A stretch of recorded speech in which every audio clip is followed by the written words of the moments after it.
What's up, everybody? It's Big Clit Energy. We're back again. With episode 4? Yeah. Four. Yeah. Wow. Shit. It's been 4 weeks Popping now. them out. All right. Well, today we are going to do a little bit of a Q&A / random rambling. Like we normally do. But this one's got a bit more structure. Not much, but yeah. Yeah. Just answer the questions that you guys responded with on Instagram. And yeah, we will get right into it. So, the first question today, I got a few good ones to start off with. We were asked, how do you deal with your partners when you're in such a body-focused sport?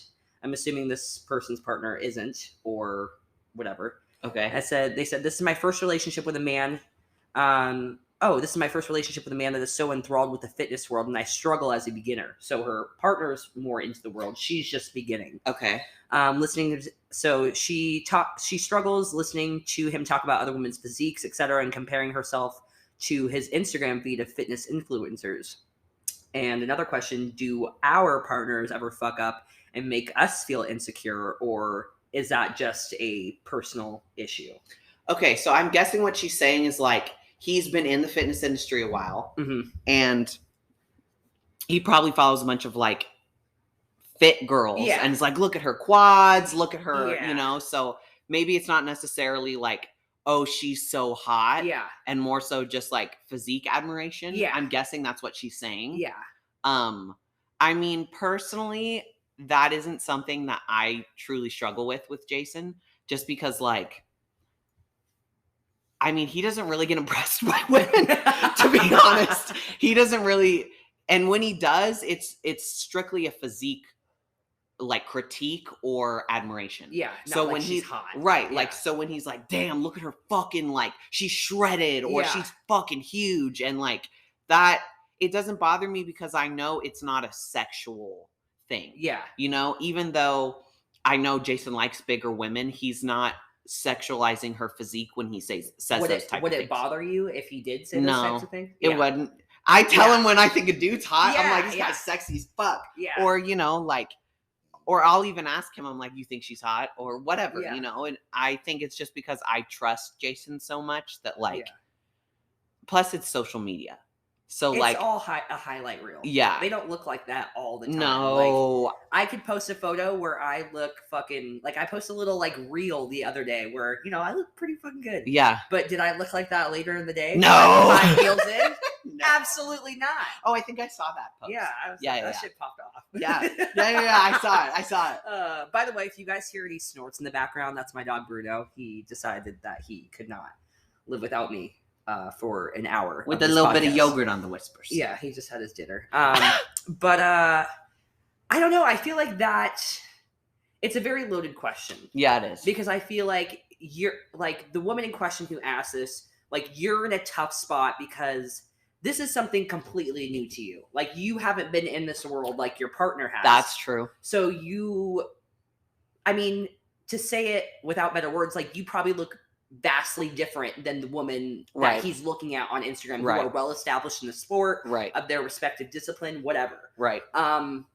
So that's kind of like, I would say that is a self-confidence issue. I'm also wondering, like, are you lifting because you think that's what he wants?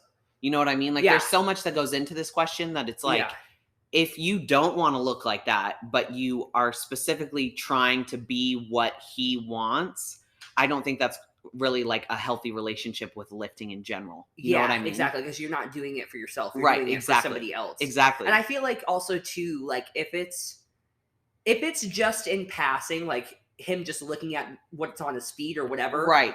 Versus him being like, this girl's hot all the time. Like, is your partner being respectful about it? Exactly. And then at the same time, you still have to look at yourself and be like, am I freaking out over this? Or is this an actual issue that is... He's disrespecting. Yes. Yeah.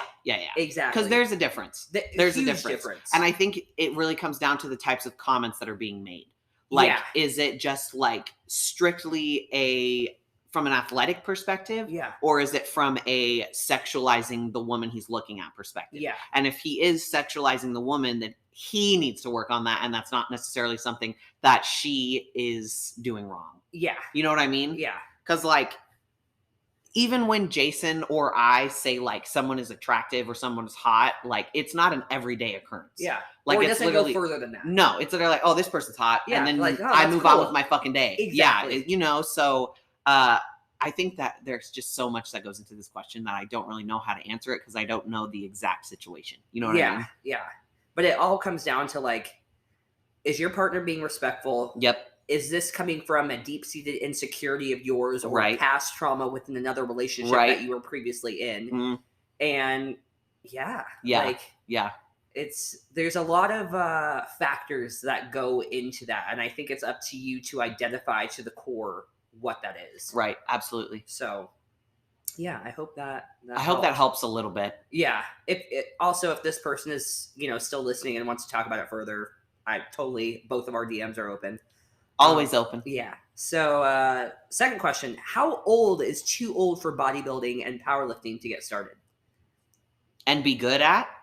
I'm guessing that's the question. Yeah. Because I mean, this truly, person is 28. Okay, 28 is not too old. No. I mean, if you want to be good at a sport, the earlier you start, the better, obviously. But 28 is still young. Yeah. You know, most people who are competing at a high level are in their 30s. Oh, yeah. You know, like the men are in their 40s. Yeah. Sean Roden was 40-something when he won the Olympics. Exactly. Right? Yeah. I don't even know his exact age. He's a male, so I guess so women. It's a little bit different, but the women do tend to be a little bit younger. But most people at the top are in their 30s. Yeah. I mean, even the figure Olympians, I will say there's a lot of them in their like upper 20s, but that's just because it doesn't take as much muscle to put on to get there than it would like female bodybuilding. Yeah. You see what I mean? Yeah. So like it doesn't necessarily mean that like you can't do it at an older age. Dude, 28 is so fucking young. Oh yeah. So like you're at a great time It also just like depends on how much fucking effort you're willing to put into it. Like if being an elite level bodybuilder or powerlifter is your goal, then like you kind of know the steps that you got to do and the sacrifices you need to make in order to do that. Because there is a lot of sacrifices that you have to make in order to be at the top of any game. Right. So, yeah, I mean, and your genetics also play a part in that too. Yeah. You know, I've seen people with great genetics reach the top in 2 to 3 years. Yeah. You know, and what, you're 30 at that point? Yeah. That's still literally the beginning of a career. Exactly. So 28 is not too old. Absolutely not. I would say when you start reaching your late 30s is when you start getting to the point where it's going to be hard to start. Yeah. That's your late 30s. Especially if you haven't... If you want to be at the top. Yeah. Especially if you haven't, like, been training for a long time either. Mm-hmm. Like, if you're 35 and just getting into training... Yep. You're not going to have as much muscle maturity as you would if you started at, like, 25. Yep. Absolutely. So... Absolutely. Yeah. But, again... all comes down to the effort that you're willing to put in order to reach those goals. Yeah. So I don't think it's too late. Same with powerlifting too. Like some of the top powerlifters are in their 30s. Like the girl that I compete with, Chrissy Hawkins, who's like the best 165 powerlifter of all time, one of the best powerlifters regardless of gender of all time. And she's 40. Yeah. And she's still competing and she's still amazing. I think 30s is like your prime. When it comes to like muscle sports, I think 30s, because then you have had enough time to put muscle maturity on, strength, all of it, you know, and you've truly matured, and then you will reach your peak. Yeah. That's what I think. For sure. For bodybuilding, how does someone decide what division their body is best for? Okay. Loaded question again. It is a loaded question. It's hard because it's really dependent on someone's shape, ability to put on muscle, desire to take gear or not take gear. You know, if you have you tend to have more of a muscular physique as a woman and you tend to be a little bit more bubbly, you know, thicker woman, you're not going to want to do something like bikini. No. You know, like bikini tends to be for smaller women, more petite women. Those are the people that do well in bikini. If you want if you want to try to do bikini, it's just going to be hard. And to be honest, you won't do very well. Like someone like myself, I could never do bikini. Yeah. I do not have the structure or build for it. Yeah. I'm a more muscular and thicker woman. That's why I tend to lean towards figure and maybe physique, you know? But that is based on my ability to put on muscle, my shape, my size, and my want to take gear. So I guess in terms of size, like going up the ladder, is it bikini, figure, physique, and women's bodybuilding? Yeah, that's kind of the order. Yes, it's bikini wellness now. Oh yeah, which is bottom heavy women. Yeah. So women who tend to grow their legs and their butt really easily, but their upper body doesn't grow as much, which I've seen happen with a lot of women. They will fit into that division. Yeah. Figure is a more balanced physique, bigger back, bigger legs, wider shoulders. If that is kind of where you hang around, that type of physique, then that's what you're going to want to do is figure. And then if you want to be even bigger and more muscular, then you're going to move towards physique and women's bodybuilding. Okay. Is physique still balanced like figure? Like it's just bigger? Yeah. So, okay. The difference between figure and physique is physique women definitely tend to be bigger, more muscular, but they're also leaner and drier.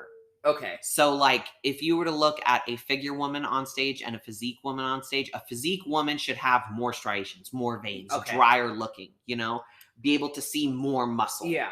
It doesn't necessarily mean they have to be bigger, though. It just means that they have to look more muscular. Their conditioning is just crazy. Yeah. And then bodybuilding is just like women's bodybuilding physique plus. Yes. Women's bodybuilding, that's when you take size into account. Yeah. You know, like if someone like me went up there for women's the bodybuilding, they'd be like, what the fuck is this bitch doing? Which is wild because you're huge. But, you know, that's just that that is something that is probably the only female division that really does take size into account. How does she weigh right now? Right now? Yeah. I'm 177. So if you were to do women's bodybuilding, 200. You'd have to be 200, 210. Yeah. And then cut down. Yes. Yeah. Fuck. Yeah. And I would probably have to be like 170 on stage. Yeah. Yeah. Holy shit. Yeah. Like 170, 180 on stage. That is insane. I know. How tall are you two? I'm 5'7" 3/4. I feel like if you put it, I mean, all weight looks good if you put it on, right? But like 200, I feel like wouldn't look bad on you if you know. I think I could do. I think I'd be fine. But I also, I think if it was 200, that was like the thickness that I am right now and more muscle. Yeah. You know what I mean? Like, I think I'd look great. Yeah. But, I mean, if I was like this muscularity, there we go. This muscularity with like another 30 pounds of fat, then I don't think I'd look good. You know what I mean? But I think if I put it on at an even distribution, then yeah. So I guess that's a good segue into the next question, though. What are the mental effects of, like, talk about mental effects of gaining muscle in strength sports, like when you're not possibly comfortable with getting that big and like you have trouble finding clothes that fit and shit like that.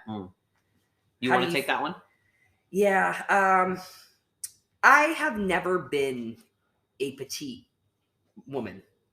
I think the last time I was a size 0, I was in like 4th or 5th grade. Yeah, me too. Yeah. And then once I got to like 6th, 7th grade, I kind of started becoming more womanly. 6th grade, I was 160.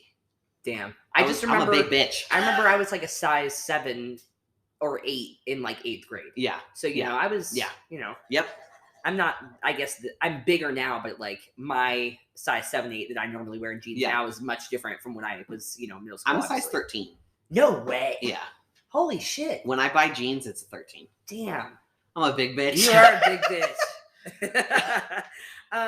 But you fit into a 7? Like it's like a 7 or 8. I think the waist size is like a, depending on it, I can fit into 29, sometimes 30, but mostly 29. I can fit into 29 shorts. Okay, that makes sense. Yeah, it's my legs that I can't. I know. It's not my waist, it's my legs. I can know a pair of jeans is going to fit as soon as it gets over my fucking foot. Oh, yeah, me too. Me too. Okay, normally I can pick it up. I can pick it up and I'm like, fuck no, that's not going to fit. I'm like trying to fucking stretch the literally, I'm like, where's the wiggle room in this bitch? No, yeah. I used to, when I first got into lifting, because I couldn't find brands that fit. Yeah. I used to go to Goodwill and buy men's jeans and then cut the jeans, because that's the only way I could get things to fit me. Yeah. It was a fucking pain in the ass. But it's back to the question. Yeah. It's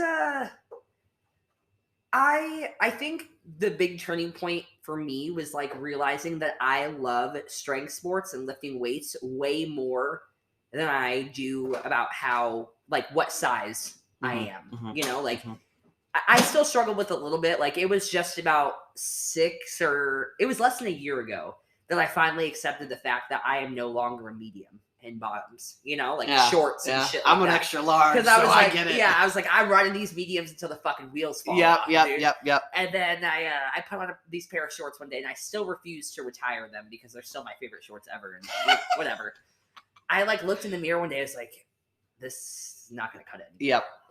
Like these are strictly upper body day shorts. You know, I can't walk around the gym like this. But I mean, it's going to be hard until you kind of like. That comes with age too, just like accepting who you are and like how your fucking body is built. Because like, I'm not gonna lie, I still cry every time, damn near, that I go clothes shopping. Like, really? Yeah, it fucking sucks because it's like my waist is like a medium. Yeah. But my shoulders and my arms are a large or extra large. I know. So it's like I'm fucking walking around with T-Rex arms in this tight ass jacket, and it's like it pisses me off. So I learned when it comes to shopping, there are certain stores I don't go into. Yeah. Because if I go in there and I try fucking clothes on, I feel like a fucking whale. And I'm like, oh my God.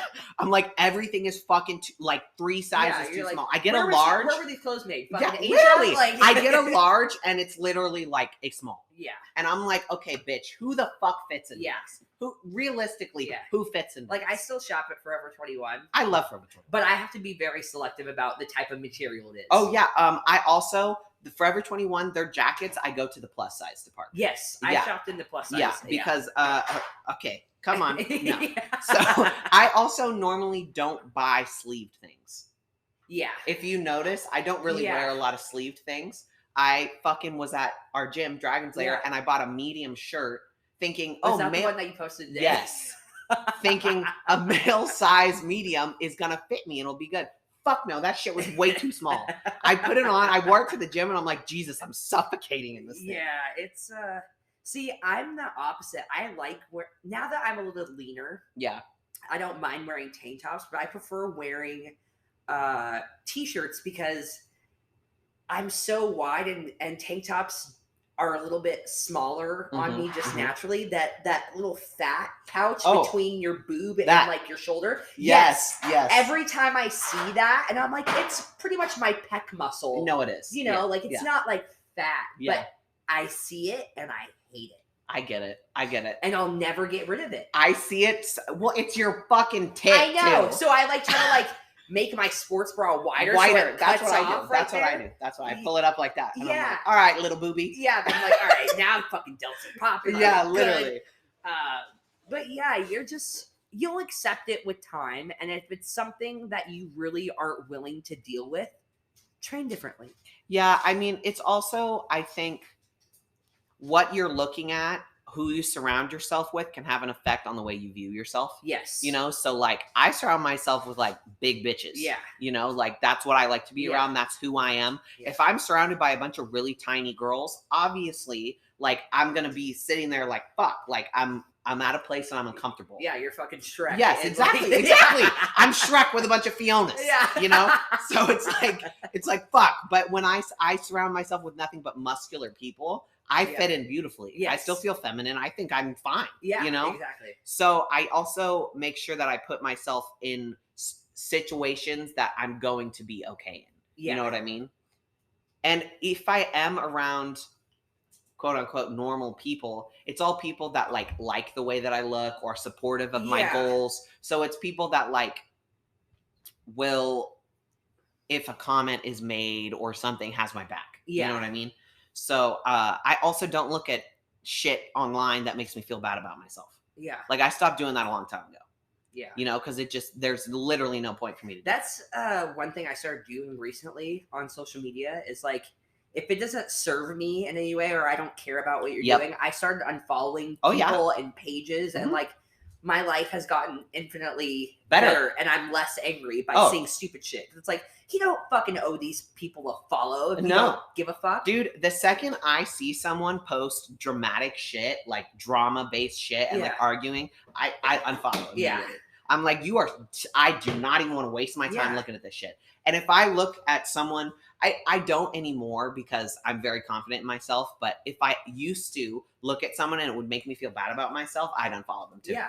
I'm like, I don't need to sit here and fucking compare myself to fucking Barbie. Yeah. Like, first off, she's not even a real person. Yeah. This isn't real. Yeah. You know? So it's like, fuck you. I'm not going to follow you. Contoured. Yeah, exactly. Yeah. Photoshopped. Yeah. So it's like, it's pointless. I don't do it. Yeah. But I think there's a lot of women that do. Yeah. And I think that also can have an effect on you being uncomfortable, being bigger when you're muscular. Yeah. I think now too, though, I'm more okay with seeing that stuff though. Because like it comes up on your explore page or whatever. Yes. And like I'm to the point where it's like, yeah, she's hot. Yeah. But like, so the fuck am I? So am I. Yeah. You know, that is where I've gotten to now because I'm now confident. Yeah. And I'm not insecure anymore. Yeah. When I was insecure, that is when I made those steps where I was like, I can't look at this stuff right now, you know? But now that I've gotten to the point where it's like, okay, you know what? A flower is beautiful, but so's a butterfly. Yeah.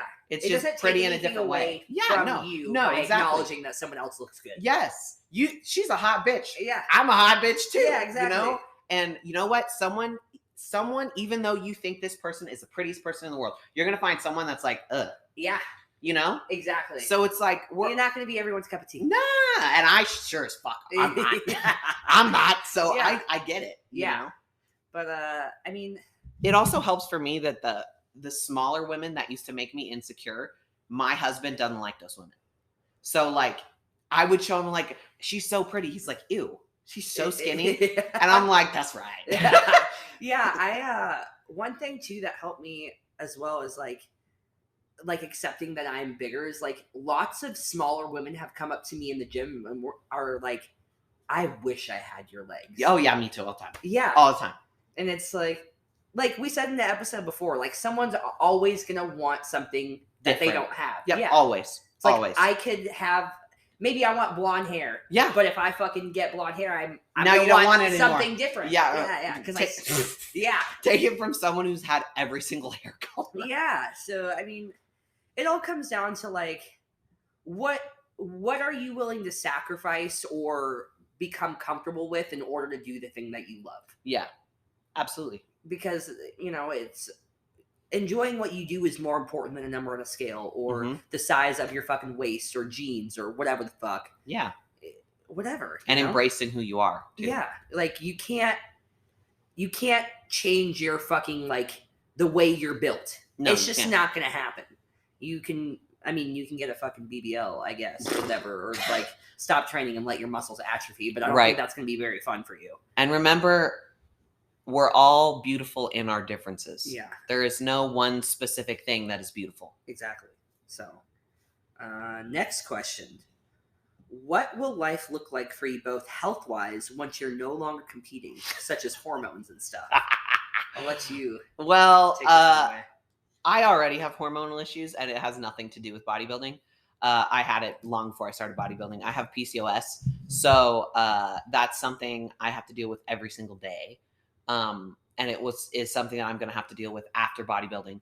But I don't have to worry about the infertility issues that come with like gear because I already have those. Yeah. So it's like I already have all the shit that I would have to deal with if I wasn't careful. Yeah. You know, so it's like I don't really have to worry about it, honestly. Yeah. You know, and I think as long as I'm careful about other things, you know, like my lipids and my kidney health and my liver health, as long as I monitor that, which I do monitor it several times a year, my health will be pretty much the same spot I'm in now. Yeah. You know, which is healthy. I just have my issues. Yeah. You know, and that's genetic issues. Yeah, exactly. What about you? I don't know. Like that's a question that's making me look deep into the future. It's like, Have you ever thought about this or no? Not really, actually, because I mean, I'm so fucking young in my competing career. And like, who's to say this is the last sport that I'll compete in? I might start competing in bodybuilding. Right. But I don't know when that ends, but I know that with how educated I've made myself about my current choices, right, I know those are only going to get wiser as time goes on. So it's like, I might be 40 something and I might not be running anything, you know, or, you know, I might be super fucking fit and still want to do shit, whether it's, you know, just looking good. Right. You know, you know, like, I'm always going to want to look good. Yeah, but it's like, as long as I'm getting blood work and doing all the things that I need to do and taking my supplements and vitamins every day, like I have always done for, you know, as long as I've been really health focused in the past, you know, 4 to 5 years, I don't see my health really going negatively, because I would never push myself to the point where I wanted to be the best so bad that it cost me my health. Yeah, absolutely. So I think that people have this thought in their head that if they want to be good at this, they have to completely destroy their health. No. And it's not true.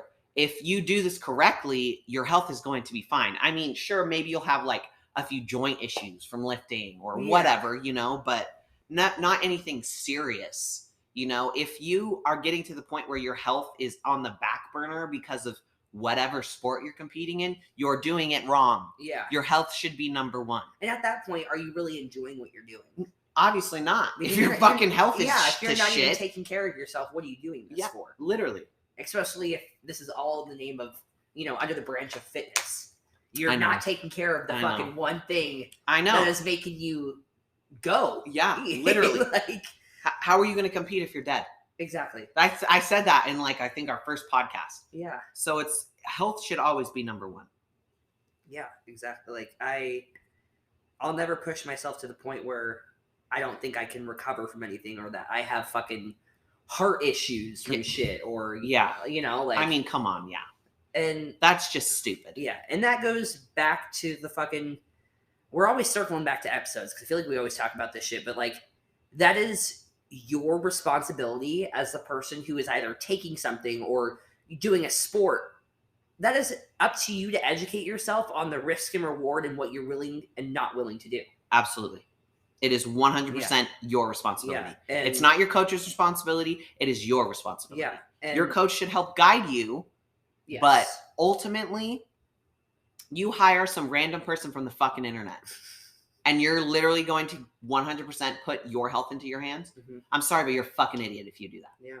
Like, question them. Do your own research. Like, I'm amazed that there are people that are like, oh, just listen to my coach. Yeah. Well, you're a fucking dumbass if you do that. Or asking questions that you could easily Google. Yes. Google is free. Like, there is, if you look up specific things, like, there is actually free case studies done by universities, hundreds and of them, that are available if you just search for them. Yeah, if you're not a lazy fuck. Yeah, yeah. So like, fucking Google some shit, learn some shit on your own. You know, it's a lot of legwork. Like it takes a long time. Yeah, but when you do that, you now have knowledge that you're not gonna fucking kill yourself. Yeah, you know, exactly. Like doing something stupid. Exactly. Okay, so next question we have is how to overcome an injury.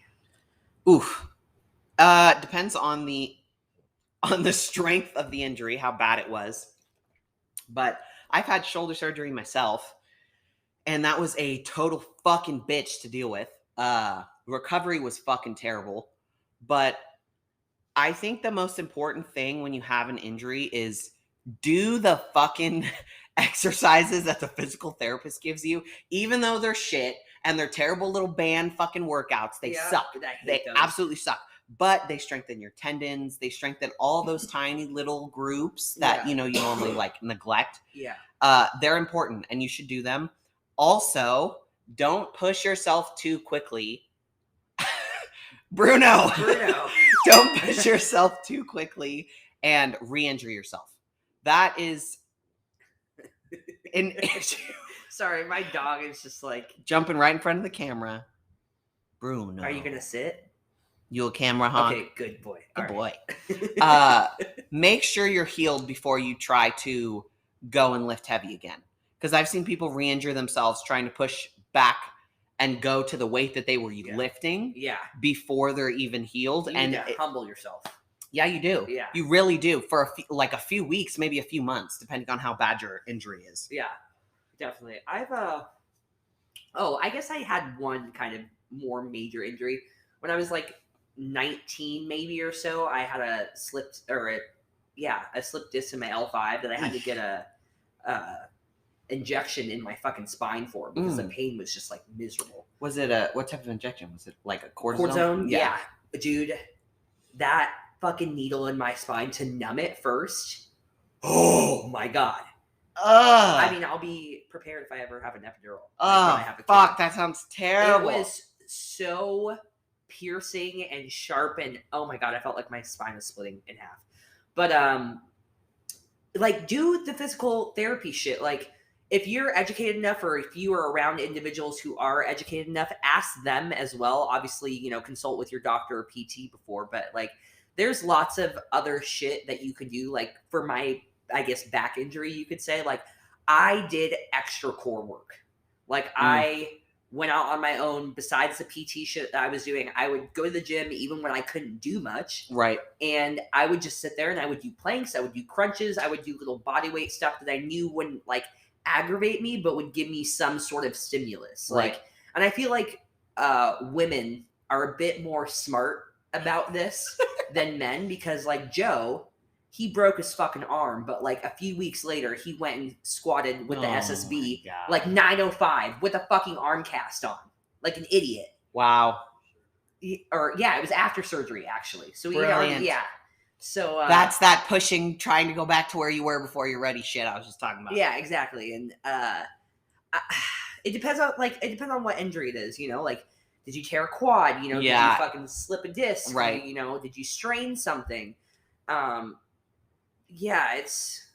just have to humble yourself and kind of, it sucks, but you kind of have to start back at square one. And if you do the things that you need to do and you strengthen all those little muscles around said injury, you're way more likely to have a way quicker recovery. Yeah, and turnaround time and get back to what you were doing than if you just either fucked off and didn't do the shit that you were going to do, therefore prolonging your rehab time. Right. Or just going balls to the wall and thinking that you're invincible. Right. So, but other than that, like, I haven't really had many injuries, but I also accredit that to not only following a program and smart training, but I'm a pussy. Like, if something starts hurting, I will scrap the session. Oh, me too. Like, I'm the same fucking way. There's been plenty of times where I'm like, I don't know, my knee is starting to really hurt on squats. Yep. I'll scrap the session and either go way, way down and wait and just get some sort of stimulus for reps, or I'll just go straight to accessories. Yeah. So my shoulder surgery that I had was long before bodybuilding. It was when I was playing sports. And I threw my shoulder out 3 times before I went and I got surgery. And it was volleyball and softball twice. And it was just throwing. Rotator cuff. Just I fucking tore a 180-degree tear in my labrum. Oh! It was fucking nasty. It was terrible. God. I would lift my arm up and it would literally just fall out of socket. It was so bad. Holy shit. But within lifting and bodybuilding, I actually have never had an injury. And I agree, because that's how I am. Yeah. I literally, if my knee tweaks even just a little bit, because I don't use knee sleeves. I don't use a belt even. Yeah. Like, I literally just lift. Damn. So like, if something feels off, I stop. Yeah. Like, I would much rather have a shitty workout than fuck myself and ruin myself for the next 6 months. There's no reward in that. No, there's not. Well, I'm gonna bust this out. I'm fucking strong. Yeah. No, you're a fucking idiot. Yeah. Like, if your back is fucked and you go and try to squat heavy, you're an idiot. Yeah. You are an idiot. You're gonna hurt yourself. It takes more strength to step away from doing something than it ever does to just push through it. Yeah, it does. Like, and also that comes to with, like, if you are unsure about your form, you need a coach who is educated and who won't just give you a pat on the back and say, that looks good. Yep. So, fun fact, I don't deadlift at all. Yeah. I told you that. Yeah. I do not deadlift. And fucking bodybuilders. And it's not because I don't know how to deadlift. Yeah. You know, like I coach people in how to deadlift. Yeah. You know, I have through all my personal training sessions. It's just I am not comfortable with the movement. Yeah. Like I personally don't really like it. Yeah. And my back is so dominant that it's not something I really need to do. Yeah. You know what I mean? Like if I had a really weak back, I'd probably be like, all right, bitch, like buck up and fucking deadlift. Yeah. You know, but my back is so strong that like I'll do rack pulls sometimes. Yeah. You know, but like I have such a strong posterior chain that I don't need to deadlift. Yeah. You know, and it's not something I'm really like confident in doing myself. Mm-hmm. Like I feel off when I do it, so I don't do it. Yeah. That's just that's how I work. Yeah. You know, and I didn't squat for 3 years because I was so off when I would squat, I would turn like this. So like, oh, shit. So my first coach that I had, we were doing a training session and we were doing barbell squats and he was like, Jesus. And I was like, what? And he took a video of me, you know, this is fucking years ago. Yeah. He took a video of me and I was squatting, my knee would dip in and I would turn like this to the side. Oh, yeah. But I felt like I was fine. Yeah. You know, and for me to squat and actually get a workout in, I needed to put weight on. Yeah. And me squatting with shitty form with a bunch of weight on is a stupid idea. Yeah. So I took years off barbell squatting. And I really perfected my form with machines, strengthening my knees, strengthening my ankles, you know, getting more comfortable with my flexibility because my flexibility was terrible. Yeah. And eventually I was like, all right, I'm going to go back to fucking barbell squatting again. And I would record myself every single session. Yeah. Because I was like, I really need to make sure that my fucking form is good. Yeah. You know, and now I'm super comfortable squatting. But I didn't for a long time because I really just wasn't fucking comfortable with it. You know? I always advocate for people to film themselves. Yeah. lifting. I still do. Yeah. I don't care what it is. No. I will pick that shit apart and I know what I need to do next time. Yep. Literally. Or have someone else do it if I don't know. I have someone, like, I have people come up to me in Dragon Slayer all the time, and they're like, do you want me to record you? And I'm like, no, this is a form video. This I'm is not like recording for Instagram. Yeah. Yeah, I'm literally recording because I'm trying to see my form. Yeah. You know, so I still do it. Yeah. It's especially like, say I'm doing fucking like lateral raises and there's no fucking mirror right there. Like, I need to see my form, you know? Exactly. So, absolutely record yourself. Yeah, that helps a lot. It lets you know what the fuck you're doing. Yep. Right. And if you have a coach, a good coach, you can send that video to your coach and say, hey, what am I doing wrong? Exactly. You know, which most of my clients do. Yeah. Do that with someone that you respect, not just the strongest person in the gym. Like, because your strength is not a qualification. Nope. For anything. Nope. How do you so next question. How do you deal with bad coaches? What do you think about bad coaches? Oh, God. How do I deal with them? What do I think about them? Yeah. Well, there's a lot of fucking bad coaches. There is, unfortunately, more bad coaches in the industry than there is good coaches in the industry. And that goes for bodybuilding, powerlifting, lifestyle, fucking everything. And it sucks because I see so many people who want to do something and go to someone for guidance, and the person who's giving them guidance has no fucking idea what they're doing. Yeah. You know, and it sucks because it's like, as a coach who does know what they're doing, you want to be like, hello, blah, blah, blah, fucking sucks. Yeah. Like, do not go to this person. They will fucking ruin you. Yeah. But at the same time, it's like, do I really want to fucking go out on social media and blast these people, you know? That's just a whole other ball game in itself. It requires is so much fucking work. Yeah, it does. Yeah. It really does. Because now you're fucking in this drama and da-da-da. There's no like list of coaches where it's like, don't go to these people. Do you know, I thought about doing this. Hey, no one steal this from me. I thought about doing this, but in college, have you ever seen Rate My Professor? Yes. I thought about doing it for coaches. Ooh. Like an app, like a Rate My Coach. Yeah, and you can be anonymous if you like. Yeah, no, you can absolutely be anonymous. Ooh. And you can log in and put a coach in and people can leave their rating on. That would put a lot of people out of business. I know it would, but you know what? I'm going to be honest. You can go to every single client that I have ever worked with, and I guarantee you will not get a review that says I don't know what I'm doing. Yeah. I mean, there might be someone who's like, she was a little too harsh on me and it didn't work, you know, which that's fine. That's you're not going to mess with everybody. Yeah, exactly. It's personal relationships. But you'll never have a terrible review like that from me. So I would be fucking happy to get this fucking app going. Yeah. Because it's like... I'm going to play devil's advocate here, though. Yeah, because, like, there are, like, in any industry, let's just say, bodybuilding and powerlifting, there are these top coaches. Mm-hmm. They're the people that a majority of people are coached by. Yep. But at what point does that good coach become a shitty coach because they have too many fucking clients? Oh, I think it happens all the time. All the time. All the time. I think when you start getting to the point of having 200 clients... For one person, how do you even... If you don't have an assistant, it's impossible. You have to have you'd have to clone yourself. Yeah. Well, so... I can imagine going through 100 check-ins a day. I know. Okay, Blue Taylor, this is Jason's coach. Uh-huh. I think he has like 300 clients. And so the way he does it is he gives people, my coach does this too, Johnny, he gives people specific check-in days, and it's throughout the whole week. Yeah. So it's not like they just work 2 days a week. Yeah. Like normal coaches. You just never have a fucking day off. Right. You never have a day off. Fuck. And they also like Blue, dude, he'll be up for like 3 days straight.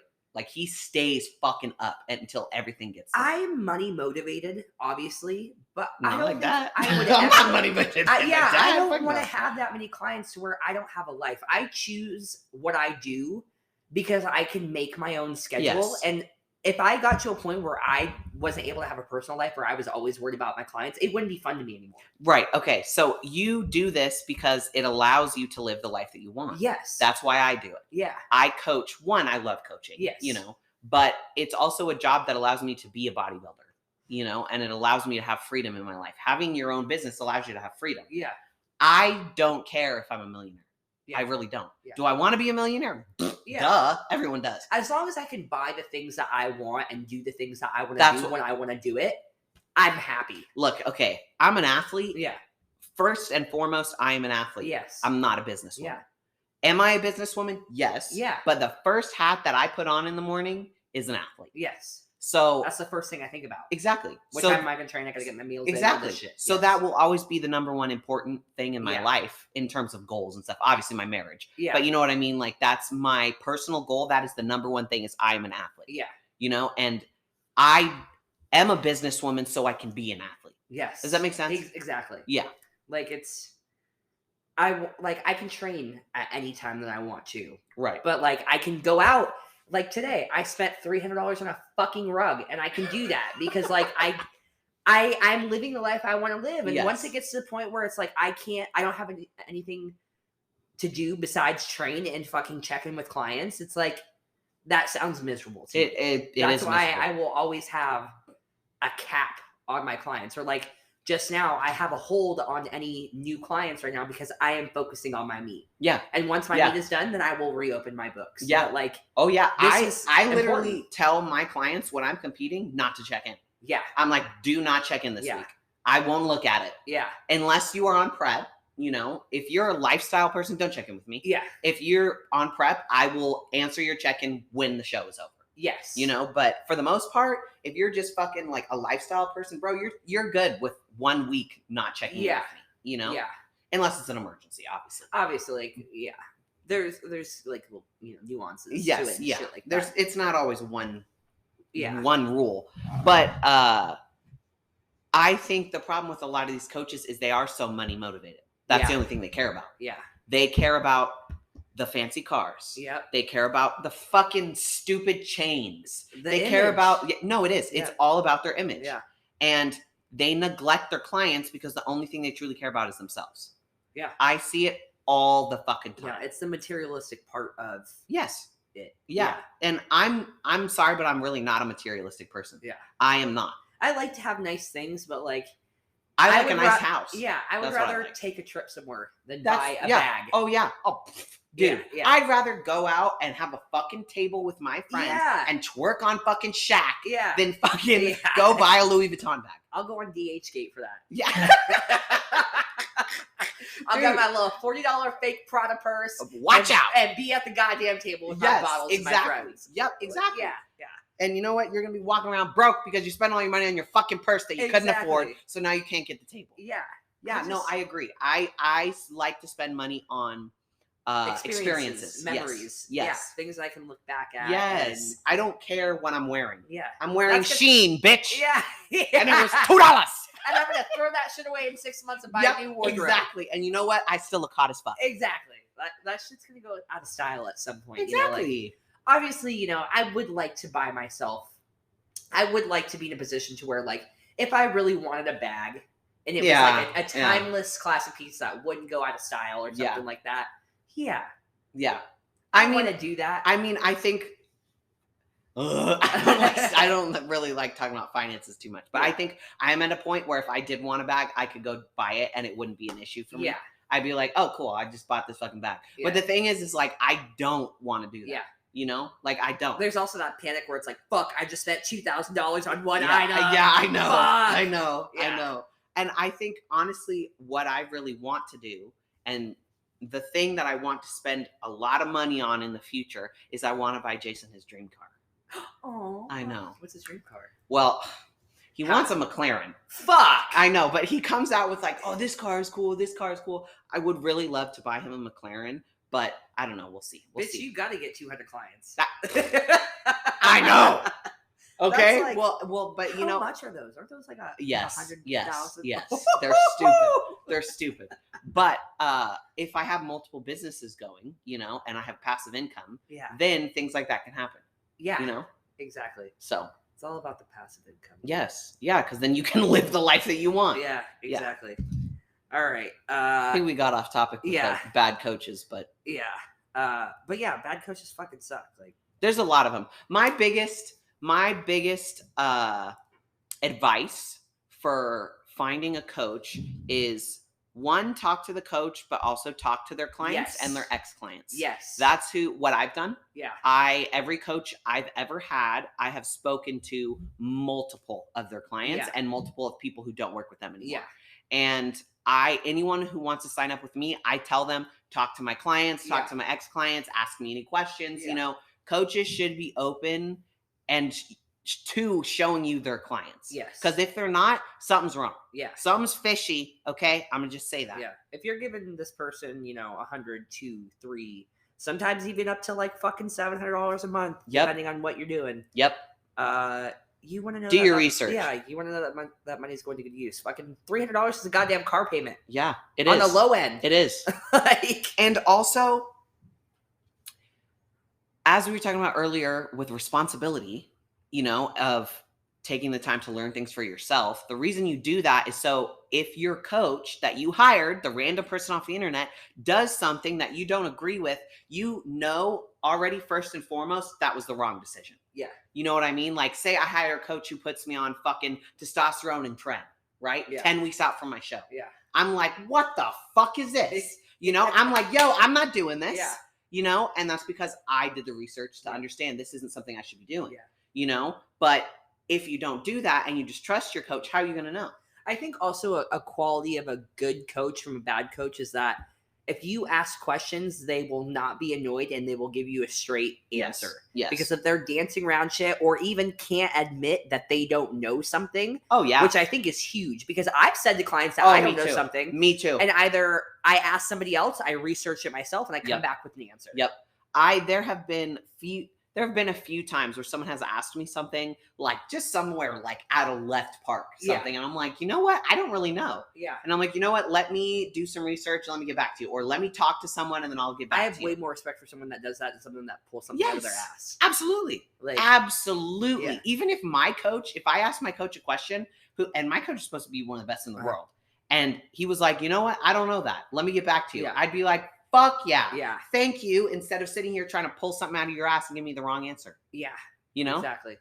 Yeah, that's a fucking big thing too. Also, like, there are some clients who are just robots and they'll fucking eat dirt or do whatever if you fucking ask them of it. And that's great. But I think the biggest takeaway is that, like, you should like whether you work with them currently or not, you should be able to say, I have learned something from them. Oh yeah. I'm not just following a program. I'm just not eating a meal plan. Right. I know why I'm eating this. I know how my body responds to this, or why I need a complex carb right now versus a simple carb, or things like that. And that's how you eventually, if you like the sport enough, can become a coach one day once you have the qualifications and once you think that you know a little bit, versus just fucking looking at a document and saying, okay, this is what I'm doing. Yeah, literally. Which I know a lot of people fucking do. Yeah, because I did that for my first year of powerlifting. I didn't know what the fuck I was doing. Like I just did what was on my little sheet thing, my Excel document or whatever. And I didn't know. I knew I had kind of an idea. Okay, I'm doing this pause here because I need to be better off the floor or whatever the fuck, or I need to have more control on the way down. But it's I don't know why I need this and when I need this. Right. So that's also a big thing as well. Yeah, so. my first coach, Tony Abstetic, shout out. He taught me a lot. He even helped me. My first client I ever coached, I would run every meal plan through him. I would send it to him. I'm like, how does this look? Yeah. And then I went to school for nutrition. Mm-hmm. So then I had a base understanding and then I learned more on top of it. But he was one of my mentors, and he's still someone, he actually half lives in Vegas, half lives in San Diego. Oh, really? You'll meet him one day. Yeah. But that's what a coach should do. Yeah. You have to, I've heard before, you don't have to vibe with your coach on a personal level. You absolutely have to. Yeah, you guys are speaking different fucking languages. It'll never work out. Nope. It never will. Every coach that I've had in the past, it's not just, okay, this is what I did this week, or this is what I'm doing today. There is always to some level, some personal development of relationship within a coach-client relationship. And there should be. There should as long as it's appropriate between a paying client and, the person of authority, aka your coach. Don't be sending no nudes. Yeah. So yeah, there's a lot that goes into having a good coach. There's a lot that goes into having, or identifying shitty coaches. Yeah, and I think it's also especially important for someone who, like myself, so I have anxiety disorder and panic disorder. I immediately told my coach, the coach that I just hired, I told Johnny, I was like, this is what I struggle with. If this isn't something that you can understand, I need to know. Yeah. Because I need someone who gets this. Yes. And luckily he did understand it. But it's, if you also have, mental health struggles or other struggles in life, you need someone who's going to help and work around those. Yes. Because if you don't tell your coach and you're like, hey, I didn't train all this week because I just wasn't feeling good enough, your coach is going to think you're a piece of shit. Right. They need to know everything. Right. Yep. Even if you're on medications. Yeah. Everything. You Everything. literally have to tell your coach everything. Yeah. My coach knows everything. And if that's something that you're not comfortable divulging to your coach, then it's not going to work out. Nope. You need a new coach. Yeah. Yep. Someone that you do feel comfortable with. Yep. Letting them know those things, those personal things about you. Yeah. So next question. And we're going to do another episode in the future related to hormones and shit. It's just something that I don't really just want to spitball off the cuff because this is a very serious topic that, we're talking about and that people might, take to heart and might follow the advice that we give. So we're going to write some notes, have a more in-depth Q&A related to hormones so that we're, more prepared for you guys and give you guys good content. Right. But with that being said, one of our questions is the training around your periods and possible effects of hormonal birth control on training. So I still have my menstrual cycle. You haven't had your menstrual cycle for a year and a half. Damn. Okay. Yeah. It's been a while. I've gotten this question recently about training while you're on your period. And so I'm going to say, this might be a little hot take, but I don't think that you need to adjust your training that fucking much when you're on your period. I think it also depends on the type of periods that you have. Yeah. So a lot of women who weight train sometimes will have issues with their hormones, especially if you're taking gear and stuff like that. But believe it or not, a healthy period is literally 3 days. And it's normally kind of heavy for one day, and then it's normally really light, and then you're off. Yeah. That is what a healthy period Mine is like 4 days max, but the 4th day is like spotting, kind of like I'm at the end of it. Yeah. Yeah. So that most women don't have periods like that. So I mean, I have girls who their period takes them out.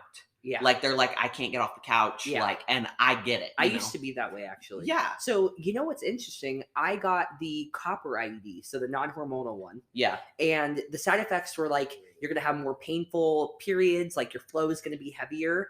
And I already had like debilitating cramps before. Like I would miss school. Like I had to lay on the couch with a fucking heating pad on me. Like I've been through it. But ever since getting the IUD, my periods have been lighter and I don't get cramps anymore. It's so weird because sometimes things that you think that people say make things worse, they don't. Yeah. So it's for you. Yeah. You know, exactly. so it's all individual based. So for example, as I said earlier, I have PCOS. For people who don't know what that is, that's polycystic ovarian syndrome. My hormonal issues with that are mainly with my FSH, but we don't have to get into all the hormonal breakdown of it. We'll do that another episode. But my estrogen and progesterone were really, really low, but my estrogen was higher than my progesterone was. So my doctor put me on progesterone only birth control, and it fixed almost all of my symptoms with PCOS. I'm not going to say fixed because obviously it's a Band-Aid. Yeah. But it made which was my biggest issue with PCOS was the pain. So I had intense abdomen pain. Okay. Like all day, every day. I thought I had an ulcer. I thought, I mean, I went through everything. Damn. I got a fucking colonoscopy because they thought maybe it was something with my intestine. Ugh. Like I was in so much pain and I could never figure out what it was. And then I finally went to my doctor and I was like, yo, bitch, like, okay, I don't get a period. Yo, bitch. And, well, no, I was like, she was actually really cool. She was something ain't right. Yeah, she was a new doctor that I had. Yeah. And so I just laid it out and I was like, look, I don't get a period. Maybe I'll get 1 or 2 a year. Yeah. You know, like, it's been like this since I was fucking 16. 16 years old was when I got my first period. Lasted for, I was 12. Okay, so I'll get into that in a second. But so I just told her, I was like, I'm fucked up. Something's wrong, you know? And I was like, can I get an ultrasound? Yeah. And she was like, yes, absolutely. She's like, you should have had this years ago. She didn't know because she was a new doctor. So I go and I lay down. I'm talking to the lady, you know, it's a vaginal ultrasound. So they shove a plastic fucking penis up you. And I'm fucking laying there, you know, she's going up, moving it around and she's talking. And then all of a sudden she gets really quiet. And I'm like, oh, fuck. I'm like, this bitch found something. And I'm like, great, I'm dying of cancer, you know? Yeah. And then she's like, she doesn't really talk for the rest of it. And I'm looking at the screen trying to see what, I can't read an ultrasound. And she's like, okay, your doctor's going to call you and she's going to go over the results. And I'm like, here we go. I'm like, great. Yeah. So I get a call from my doctor and she's like, okay, so you for sure have PCOS. And I'm like, I do. And she's like, oh yeah.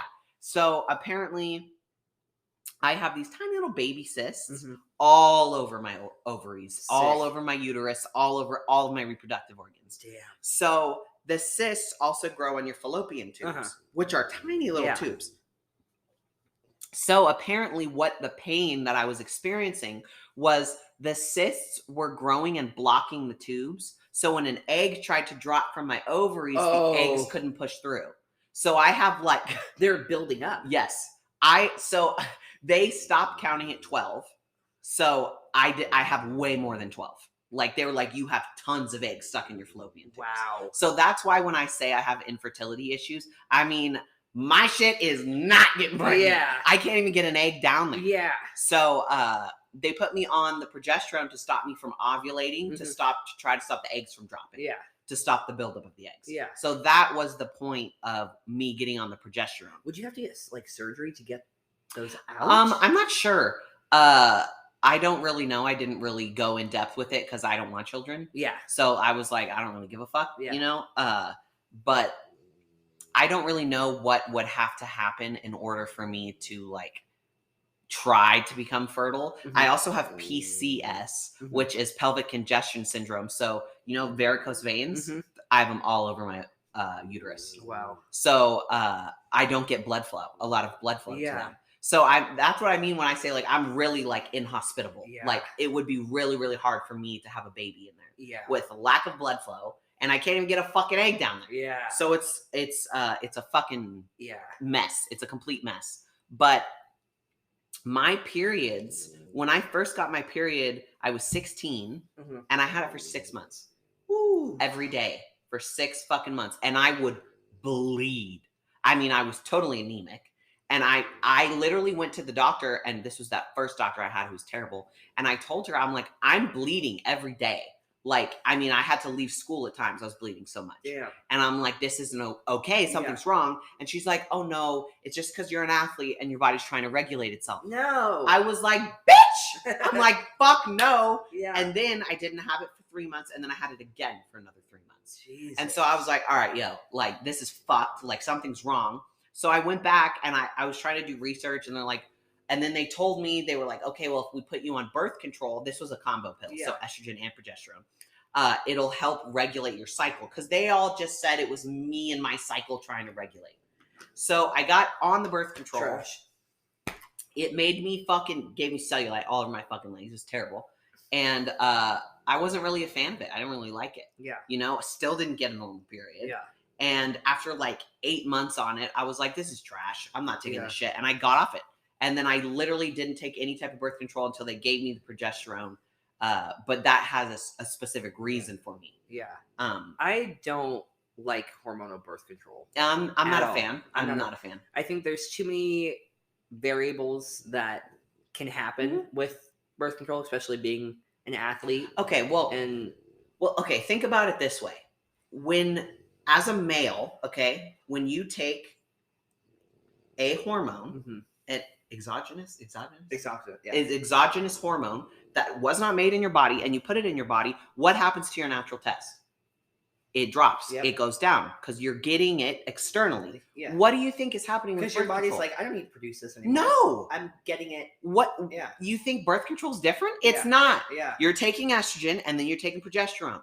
And it's coming externally. So your body doesn't make it. Yeah. And then when you come off of it, what happens? You are fucking tanked. Yep. You are fucked. And you have to do a lot of work to get those levels back to optimal ranges. It's like people think steroids and birth control are different. It's hormones. Yeah. It's all hormones. It's the same fucking thing. Yeah. And I mean, I have a friend, she's a naturopathic doctor, and she helps a lot of women with coming off birth control because there are ways to get your natural levels back up. There's ways to naturally help with PCOS. Yeah. There's ways to naturally fix hormonal issues. Yeah. You don't have to take fucking, hormones for it.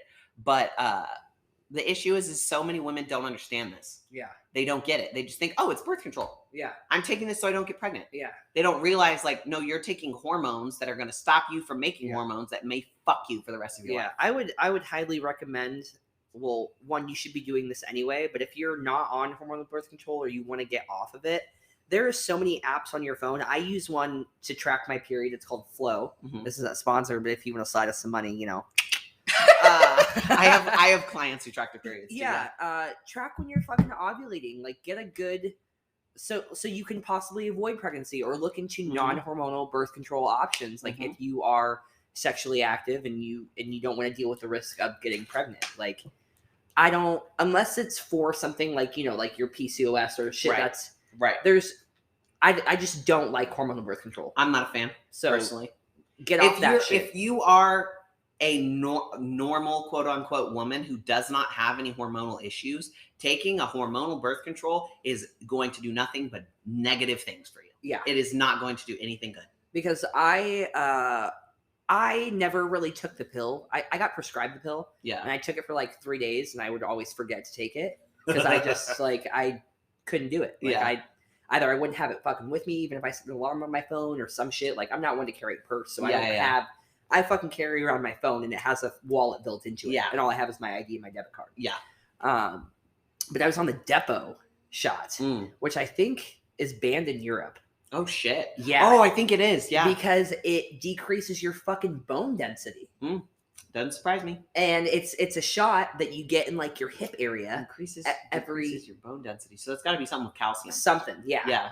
And it was just a little shot with like an insulin needle that my mom would administer at home because she works in the medical field. and I went to her doctor's office, and it would stop my period because my periods were so bad I didn't want to deal with the cramps anymore. So that's what I went to because I was like, I can't deal with this shit. Right. And I was on that for like 2.5, 3 years. Yeah. And my period was not normal for 2 years after that. Oh, yeah. Like, that's not good. No. It's not good. It's funny. So when I first started taking gear, I had a friend, coworker, who told me, because I didn't understand, like, time on versus time off. What should I do? Yeah. What should I do? And he was like, well, if you really want to be, like, serious about it, then time on equals time off. Yes. So if you're on 16 weeks, you should be off 16 weeks. Yeah.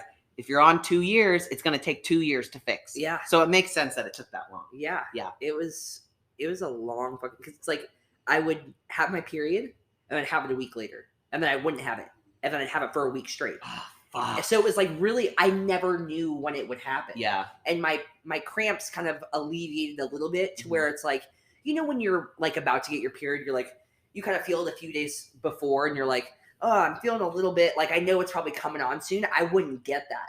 And I would just be at home or somewhere, and start bleeding, or go to the bathroom somewhere. I'd be like, I'm on my fucking period right now. Yeah, you know, when I do get periods, because they do pop up every once in a while, they're horrendous. Yeah. They are terrible. Yeah. You know, because when you don't bleed for a year and a half, when you do finally start bleeding, it's like the floodgates open. Oh, and it is so painful. Yeah. I mean, Jason will tell people, he's like, yeah, if she's on her period, like, it rarely happens. Yeah. But I'm not getting off the couch. Yeah. Like, I am in so much pain. Like, my fucking head is spinning. I feel like my legs are going to be ripped off. Like, it is incredibly painful. Yeah. And I only ever really get them if I've been off gear, like, 6 months. Yeah. And, like, I've been taking my progesterone every day, and everything is, like, really good, and I'm not stressed. And then all of a sudden, I'll just get a period. Yep. Yeah. Also, with, like, the whole period thing, too, if your cramps are not so bad to where you're like debilitated, like you can't get up, I don't think that you should modify your training that much. So it's actually shown that exercise helps alleviate. Yes. Yeah. And I'll when we talk about hormones later in another episode, I saw another well-respected coach within the industry say that at one point in your period, your testosterone actually raises because there's many different phases of the period. Of your cycle. And so my best advice, I would say, training around your period is don't get married to a number.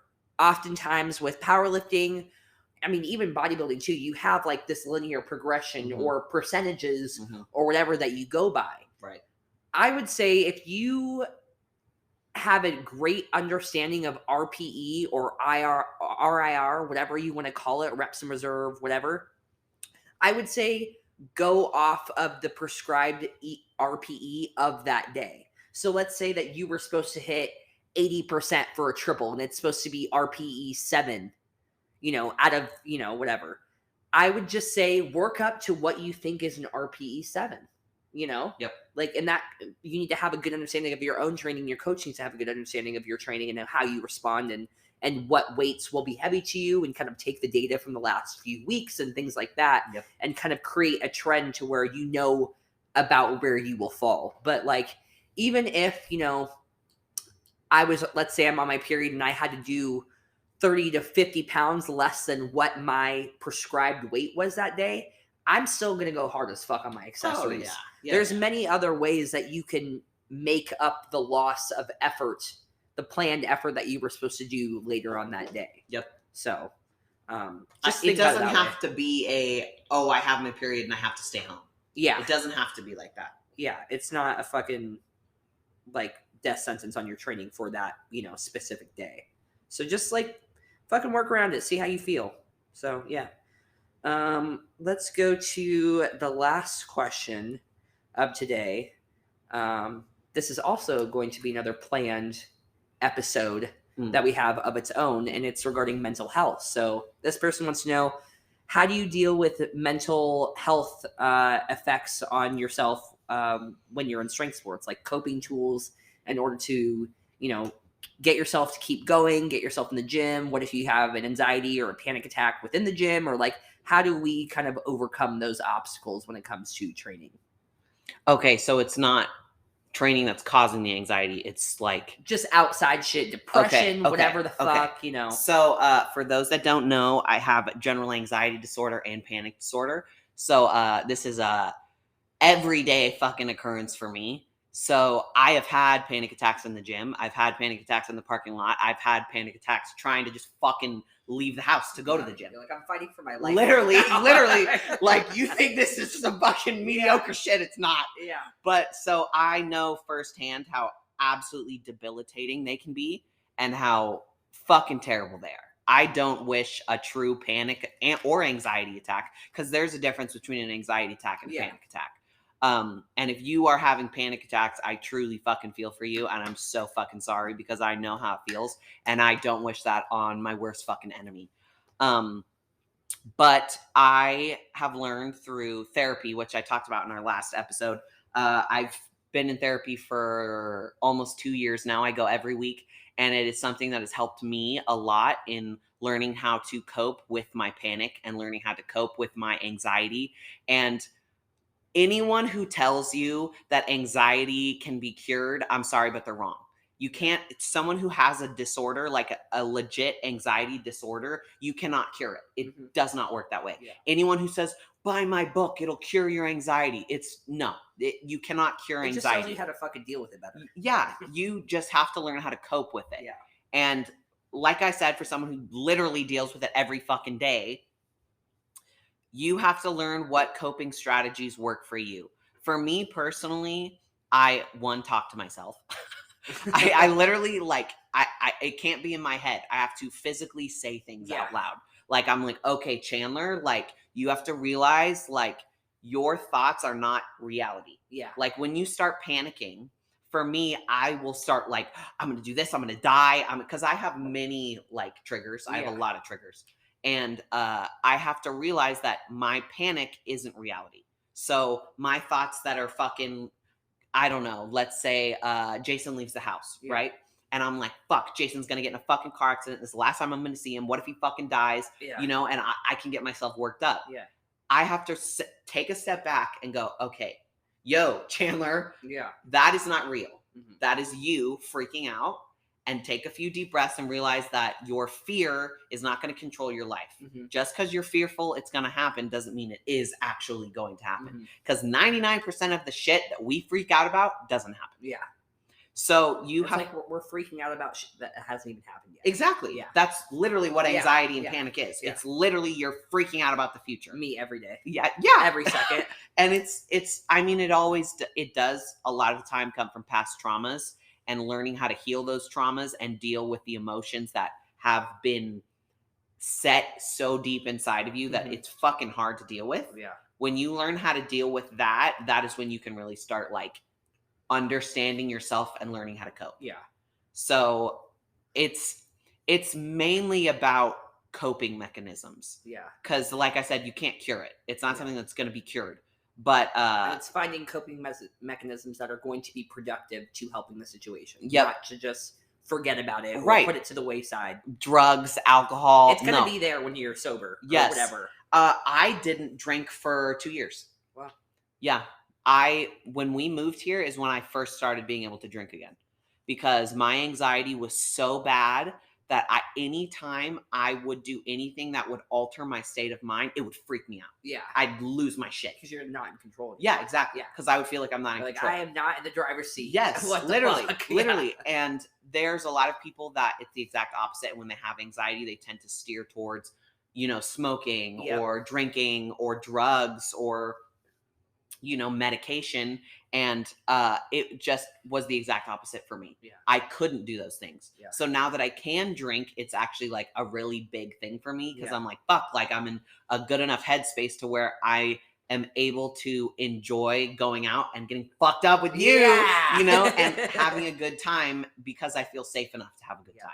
See, when I was diagnosed with anxiety disorder and I got a prescription for Xanax, it made it worse for me, actually. Really? So, like, I'm able to take a Xanax now and, like, chill out, whatever, because, you know, growth and whatever. And I went to therapy and all that other shit.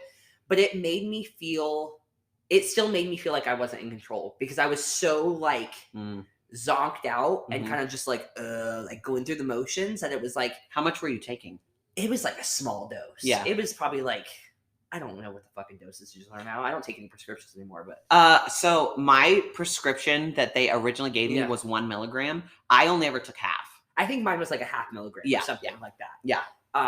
But I'm also super sensitive to that type of shit. Like I would still even take half. Like I remember being prescribed muscle relaxers and it was like the lowest dose you can go and I still had to take a quarter. Yeah. Or else I was like dead. I'm the same fucking way. I take literally, they tell me what to take. I'm like, I'm taking half of that shit. It pissed me off because like fucking kids in high school or like college or whatever taking fucking pills and like 2 milligrams Xannies. Fucking. And I'd be like, I die. At fucking paint dry on the wall. That's not fun for me. I know.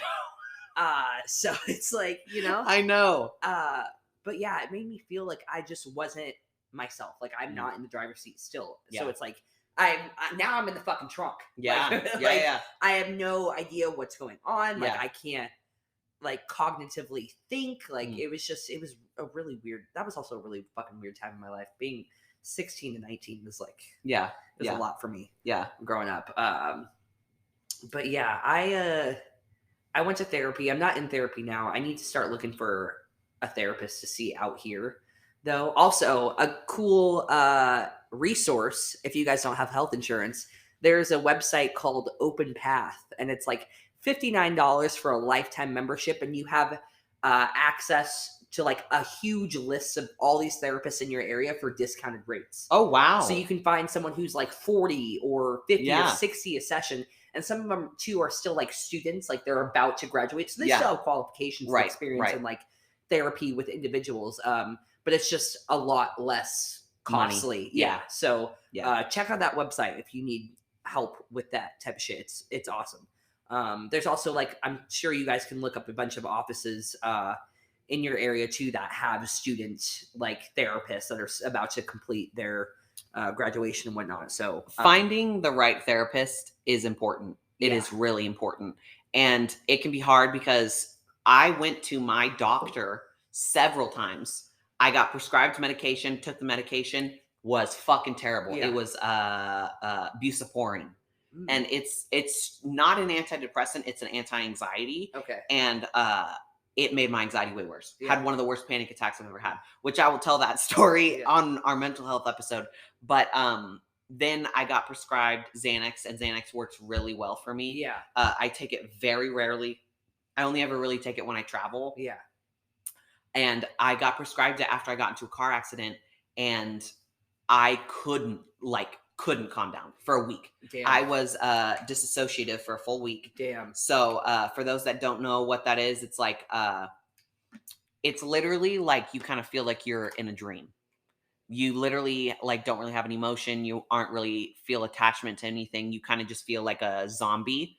And I felt like that for a full week, and it was freaking me out because I didn't know what was wrong. Yeah. And then I got Xanax prescribed, and I took half a milligram of Xanax, and 10 minutes later I felt normal. Yeah. And I started bawling. Yeah. Because it was like a sense of relief that I hadn't felt, and I was so fucking happy. Yeah. And I was like, oh my God, like I finally feel okay. Yeah. But when I did that, I realized I could get so dependent. Yeah. If I looked at this as, oh, I'm going to take this whenever I feel panic, I would have taken it every single day. I think the big turning point for me too is when I think I switched from Xanax to another like anti-anxiety med. Yeah. And I remember my doctor, this was like the turning point for me where I was like, I'm not doing this anymore. Yeah. He told me, he's like, you're going to take this every day, but if you just quit cold turkey, there's this side effect, this side effect. Fuck that. You have to wean off. Yeah, fuck that. I thought about it, and I'm still like 17 at the time, so I'm still young, but like I had this like light bulb moment where I was like, this is not the fucking answer. Yeah, no, it's not. It's not. I need to do a lot more work on myself before I put something in my mouth to put a Band-Aid on this. Absolutely. So after taking Xanax and realizing how much it would fix me, it also made me realize how fucked I was. Yeah. Because when you take something that is made specifically for someone with panic disorder or anxiety disorder, and it makes you feel better, it makes it real. Yeah. And it makes you realize, like, fuck, like, I really have issues. Yeah. Like, I really need to work on this. Yeah. And so I went to my doctor 3 times asking her to refer me to a therapist. She didn't refer me to a therapist at all. She goes, oh, here, and hands me a packet with 500 therapists and their phone numbers. Every therapist in San Diego. Sick. And I'm like, thanks. I literally was like, is this a fucking joke, dude? Yeah. Like, I'm literally coming into here asking for help, and you hand me a fucking packet. Yeah. And you wonder why people kill themselves. Yeah. This is why. That's why I like that Open Path website I talked about, because like it gives you a full profile of what they specialize in. Yeah. They do like a little biography, and you can see their picture. That's cool. Yeah. So it's kind of fucking judgy, because I'm like, I know I'm not gonna like this person. I'm not well, gonna like, but no, but it's true. It's true. Yeah. I found my therapist on Yelp because I went through. I'm like, all right, this bitch isn't gonna help me. Like, I need help. Yeah. You know, and I always had a stigma around therapy. You know, because my fucking. I grew up with a fucking Italian dad who's fucking like, anxiety doesn't exist. Figure it out yourself. Yeah, literally. Have a drink. You'll be fine. Yeah. So there was always a stigma around it. Yeah. And I found my therapist on Yelp, and it was just cool because I read everyone's reviews. Yeah. And when I reached out to like 5 different therapists, and I sent the same message, and I literally wrote in my message, I was like, I'm desperate. I can barely leave the house. Like, I'm in panic all the time. Help me. Literally, no. I said like, I need help. Yeah. And there were 5 people, and 4 responded with, oh, well, I'll see what I can do. Da da da da da. And the therapist that I have now, she responded with, come see me. I can help you. And I was like, bam. This is the girl. Yeah. Like, her response was like, no, can absolutely help you. Yeah, we'll see. Yeah, and I don't need a we'll see. Yeah. I need a fucking, I'm literally the answer. Dying. Yeah. Like, I cannot live like this. And she was like, no, come see me. We'll help. I'll help you. And she was great. She literally, I mean, I still see her every week. Yeah. Damn. And she literally changed my life. That's awesome. Yeah. Therapy's cool, man. Fuck. If you go to the right therapist, it is very, very good. I need to do that tomorrow. I'll put that on my to-do list. Yeah.